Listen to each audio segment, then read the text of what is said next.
is a long-time student and teacher of both sociology and psychology.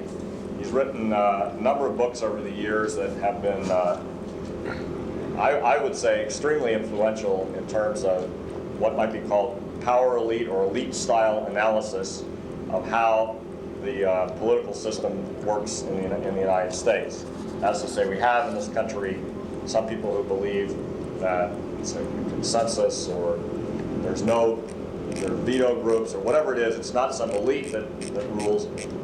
Bill's books, Who Rules America, this book, Fat Cats and Democrats, Who Governs New Haven, Who Really Governs New Haven, and so forth, have been very, very central works in this tradition.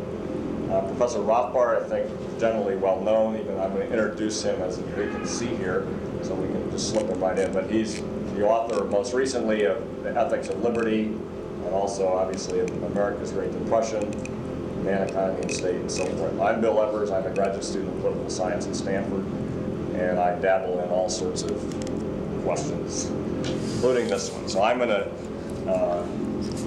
say a few words later on. Why don't you kick off? Thank you, Bill. Well, it's a pleasure to be here today, and it's a pleasure to know I'm on Bill, a panel with. Why don't you do it here, because I think they want to hear the. They want to tape it? Because I'm. Okay, I know he said that, but I was trying to get out of it. Is that okay? Am I set? Well, thank you very much, Bill. We go back a long way, and also with Murray, I'm glad to hear that Murray's going to be on the panel. Most recently, Murray wrote a review of somebody else's book in which he said it was good, but that the person should have taken more account of some of my work. So my biases are all in favor of Murray, and much like his, needless to say. Well, I think to talk to most of you about power brokers in California is like carrying coals to Newcastle, or in this day and age, like bringing chips to the Silicon Valley. What I will have to say, many of you probably already know, and indeed may know more in detail than I do. I will probably say it only in a little different language that maybe sounds a little too academic. So hopefully then I'll be fairly brief, and then we can get into discussion and questions. There was a day when I knew all these names, and as Bill pointed out, we listed them out in the back of the Bohemian Grove hardcover edition. But I received so much criticism from my fellow academics who said I was trying to pad the book that I called the publishers and I said, I don't need that kind of grief. Take it out of the back of the book. I thought it was fun. I thought it was interesting. Also, it would be fun to look these people up.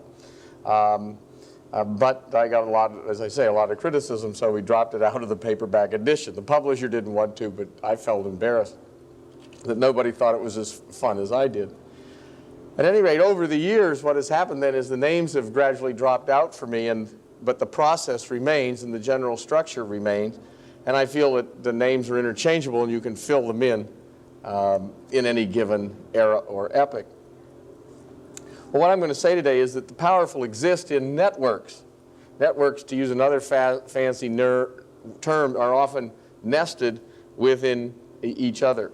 The powerful in America, we can find them as interlocking overlappers. That is, the people that are on a lot of different boards and in a lot of different organizations are invariably the people who are picked to be the most powerful by a reputational method, that is, by asking people in a position to know who is powerful.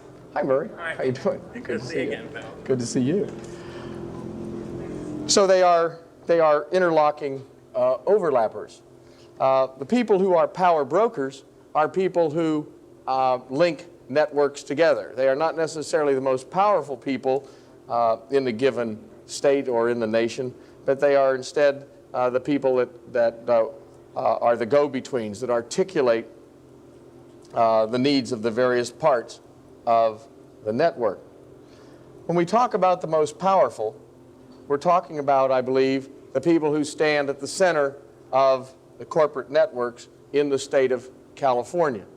And if we would look at the boards of directors of the major corporations in this state, as we have at various times over the last 2 decades, we'd find that these corporations are very tightly interlocked in terms of sharing directors, and we'd find that at the center of these networks are the major banks of Los Angeles and of San Francisco. And when we look on the boards of these banks, we will then find the representatives of the major growers, the major manufacturers, the major retailers, and so on of the state. This corporate network then creates a corporate community. I at least like to call it the corporate community. And this community not only consists of these corporations, but a variety of think tanks and discussion kind of organizations. The most prominent of which in California right now are its Chamber of Commerce and its California Roundtable, which is the state level equivalent of the National Business Roundtable. And this corporate community in turn then relates to government. And it does so in a variety of ways, and I think it's important to understand that each one of these ways of linking to government in and itself is a little network or subsystem of the whole larger system. And that's why it's necessary to have these go-betweens or power brokers within it. Each one of these subsystems does a little different kind of a thing. We have, for instance, in California, as in the nation or in any other state, a whole complex special interest process by which specific corporations or specific industries relate to government, wherein they set up their trade association, they hire a set of lobbyists and publicists, and these people then go and work very hard in Sacramento. These trade associations also give money to specific candidates. They work very hard, in short, to look out for the narrow, short-run interests of their particular sector of the larger corporate community. And that process has been very much studied in the state of California, and the special interests are well known and very famous. And they work on you day in and day out. I knew in the 60s a man named Bill Stanton, who had been an economist at San Jose State and had been elected to the legislature. And Stanton felt that he was going to just change things and he would be this dangerous radical. But as he said, that didn't bother the sin lobby, the liquor interests, the racing interests, all other special interests related to them. They would give him money no matter what. He said, but I'm against you on everything. They said, that's okay, Bill, you may come to change your mind. And they would give him money to be reelected and so on, which would then bother him no end that he couldn't upset them. But their job is to stay in close, to make friends, to say, look, on one issue you might come to be with us eventually. At the next level up, though, there is what I call a policy planning network. And this is the network through which the more general interests of the corporate community are developed and articulated. It's at this level that the California Business Roundtable or the Chamber of Commerce in general, that is not its various subcommittees, would try to influence the legislature, or more particularly to reach directly to the governor. The kinds of people involved in this process are more likely to be people that have been legitimated as experts, often as academics, people who seem to be above the fray. They're not looking out for lumber. They're not grinding a special axe for the agricultural interests. They're looking out for the economy as a whole. They're looking out for the state as a whole. They are attempt to be seen as nonpartisan or as bipartisan, as the case may be. And then thirdly, we have a process, a whole complex network that links into the two political parties, which I call the candidate selection process, which is what we mean by politics, but I use that different term for a very special reason, which is to emphasize that what we do through this process is not really politics in the wider sense, but the narrow sense of just filling the office. That we don't really go through much political education, we don't really go through much policy development, and we certainly don't have much party discipline in our political process. So the political process comes down to filling these offices, finding candidates that will end up serving in government. And that particular process is related to by the corporate community in a way, again, that won't be surprising to you at all, and that is through campaign finance. And so we find that the people who are so central in the corporate networks are the people who are the important money raisers for the two political parties and for specific candidates within those parties. And very often, even for Northern California candidates, they will go hat in hand to LA, to what are called the big taps, and ask if they might receive money for their campaigns in Northern California.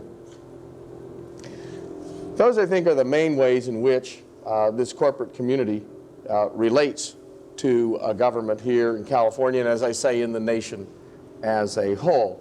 Each has a little different function, each has a little different set of people involved, and because it's complex, then there have to be people that serve this brokerage kind of a function.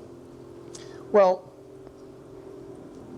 that kind of a static picture is what interests sociologists, people interested in the distribution of power in the United States.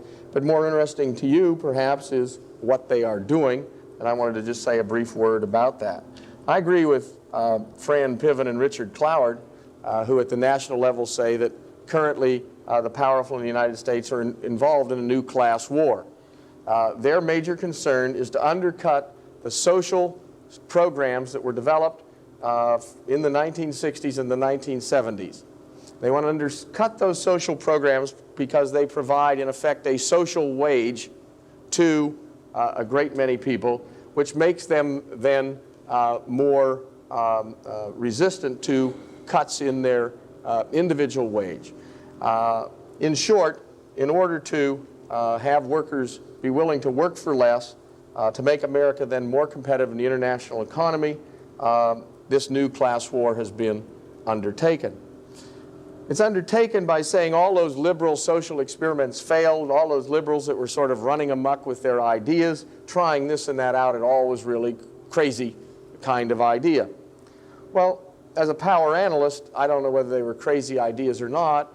I'm just concerned about the fact, or I just analyze it in terms of the fact that I think they were not just ideas or adventures by liberals, but rather were the response to the great upheavals of the 60s and the early 70s.